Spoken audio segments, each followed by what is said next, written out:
Assalamualaikum warahmatullahi wabarakatuh. Shalom, Om Swastiastu, Namo Buddhaya, Salam Kebajikan.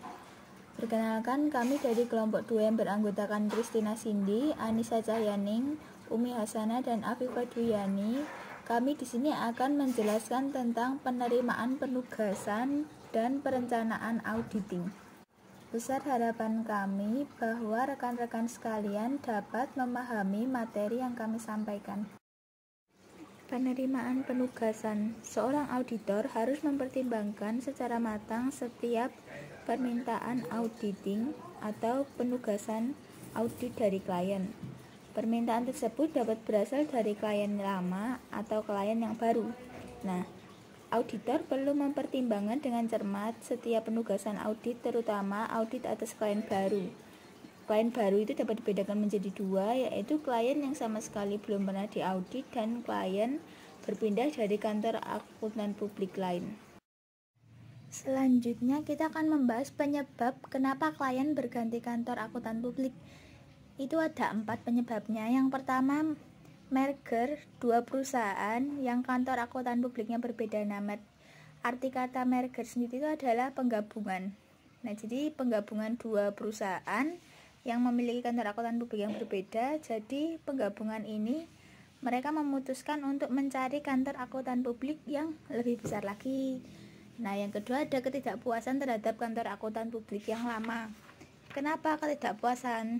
Nah, penyebab ketidakpuasan itu kita bahas satu persatu. Penyebab ketidakpuasan itu misal klien merasa bayaran kantor akuntan publiknya terlalu mahal. Terus klien merasa jasanya kurang profesional, jadi membutuhkan jasa yang lebih profesional. Lalu klien mencari kantor akuntan publik yang kredibilitasnya tinggi untuk meningkatkan kredibilitas laporan keuangan perusahaan mereka. Nah, yang selanjutnya adalah tuntutan atau aturan suatu lembaga berwenang. Yang ketiga, merger antara kantor akuntan publik.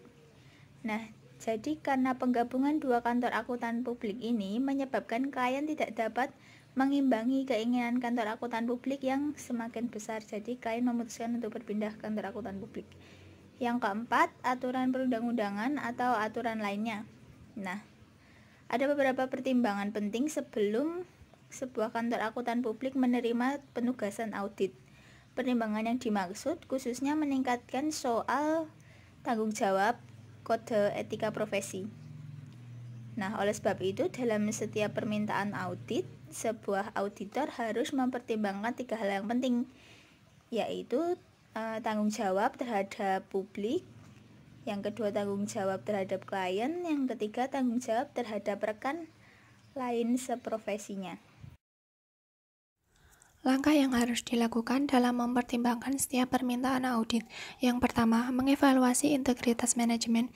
Yang kedua, mengidentifikasi kondisi khusus dan risiko yang tidak biasa. Yang ketiga, menilai kemampuan auditor untuk memenuhi standar umum auditing. Yang keempat, mengevaluasi independensi.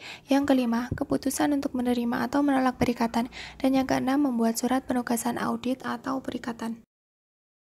Evaluasi integritas manajemen. Pengevaluasian integritas manajemen dilakukan dalam kaitannya dengan peluang terjadinya salah saji material pada laporan keuangan akibat kekeliruan, ketidakberesan, dan pelanggaran hukum yang terjadi dalam proses pencatatan akuntansi. Bila integritas manajemen tidak dapat dipercaya, auditor harus menolak penugasan audit. Sumber informasi integritas manajemen setiap klien seperti berikut. Yang pertama, klien baru yang pernah diaudit. Yang kedua, klien baru yang belum pernah diaudit. Dan yang ketiga, klien lama. Identifikasi risiko dan kondisi tidak biasa. 3 langkah yang dilakukan untuk mengidentifikasi kondisi khusus dan risiko yang tidak biasa yaitu: yang pertama, mengidentifikasi pemakai laporan keuangan auditan.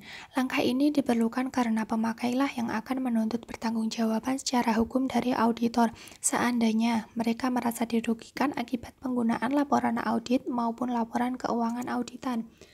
Yang kedua, menentukan prospek stabilitas hukum dan keuangan klien. Auditor juga perlu menyelidiki prospek stabilitas hukum dan keuangan klien. Kesulitan-kesulitan hukum dan keuangan yang menimpa klien akan meningkatkan risiko audit. Tingginya risiko audit dapat dijadikan alasan untuk menolak penugasan maupun untuk meminta fee audit yang tinggi. Yang ketiga, mengevaluasi auditabilitas satuan usaha.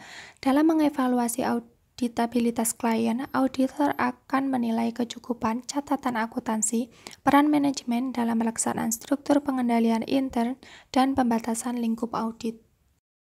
Menilai kemampuan untuk memenuhi standar umum auditing. Penilaian kemampuan memenuhi standar umum terdiri atas 3 tahap, yaitu yang pertama, penentuan kompetensi untuk melaksanakan audit.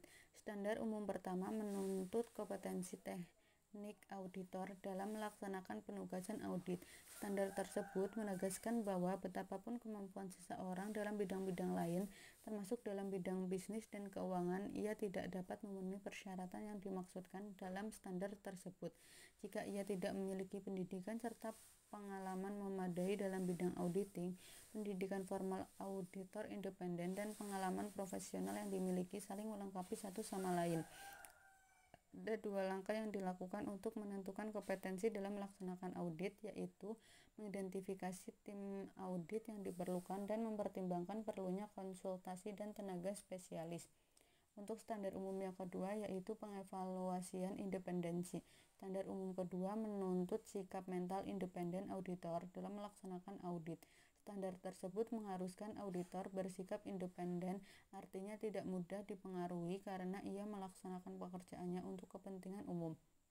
Untuk standar umum yang ketiga, yaitu penentuan kemampuan melaksanakan audit secara cermat dan seksama.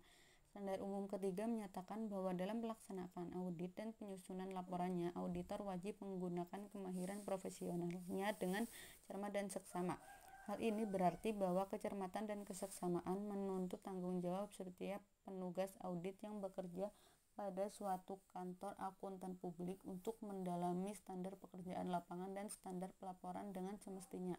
Ada 2 hal yang menentukan kemampuan auditor melaksanakan kecermatan dan keseksamaan, yaitu 1. Waktu yang ditetapkan untuk menyelesaikan audit, dan yang kedua yaitu pembuatan skedul pekerjaan lapangan. Keputusan untuk menerima atau menolak audit. Dalam membuat keputusan mengenai apakah akan menerima atau menolak suatu audit, kantor akuntan publik mengelola risiko bisnis sendiri. Alasan-alasan umum untuk menolak atau menerima klien audit antara lain tergantung pada integritas manajemen, risiko khusus seperti pembatasan lingkup, kemampuan audit, atau ketidaksepakatan dengan auditor terdahulu, masalah yang berhubungan dengan memperoleh keahlian yang diperlukan untuk audit, atau masalah independensi. Menyiapkan surat penugasan audit. Surat penugasan merupakan cara untuk memberitahu bahwa auditor tidak bertanggung jawab atas penemuan kecurangan. Isi surat penugasan audit yaitu pengaturan berkenaan dengan perencanaan auditnya dan pengaturan tentang pengikutsertaan auditor lain dan atau tenaga ahli dalam beberapa aspek audit. Untuk lebih amannya, khususnya dari segi hukum, maka dibuat surat perjanjian kerja atau SPK atau kontrak kerja. Waktu penerimaan penugasan. Waktu penerimaan penugasan oleh auditor dapat dilakukan sebelum maupun sesudah tutup buku. Bila penugasan dilakukan sebelum tutup buku, maka auditor dapat dengan leluasa merencanakan program audit. Bila penugasan diterima setelah tutup buku, maka auditor akan menghadapi banyak kendala, terutama kendala waktu dalam melaksanakan audit. Selanjutnya, di sini kami menyajikan contoh surat penugasan audit waktu penerimaan penugasan. Bisa dilihat dan dicermati mengenai surat penugasan audit itu sendiri. Cara atau dasar penentuan fee audit. Cara dalam penentuan atau penetapan fee audit ada 3. Yang pertama, per diem basis, yaitu fee audit ditentukan dengan dasar waktu yang digunakan oleh tim auditor. Pertama kali, fee per jam ditentukan, kemudian dikalikan dengan jumlah waktu atau jam yang dihabiskan oleh tim. Tarif fee per jam untuk tiap tingkatan staf tertentu dapat berbeda-beda. Yang kedua adalah flat atau kontrak basis, yaitu fee audit dihitung sekaligus secara borongan tanpa memperhatikan waktu audit yang dihabiskan.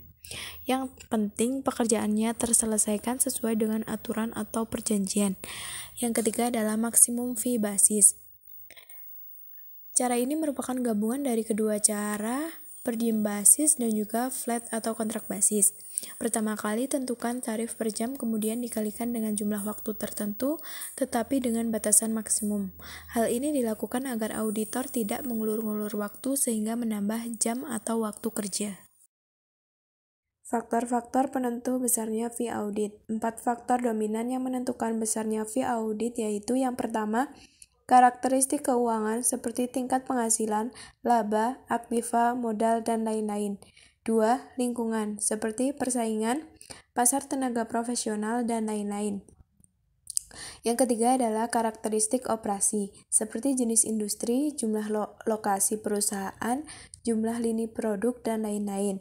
Dan yang terakhir adalah kegiatan eksternal auditor, seperti pengalaman, tingkat koordinasi dengan internal auditor, dan lain-lain.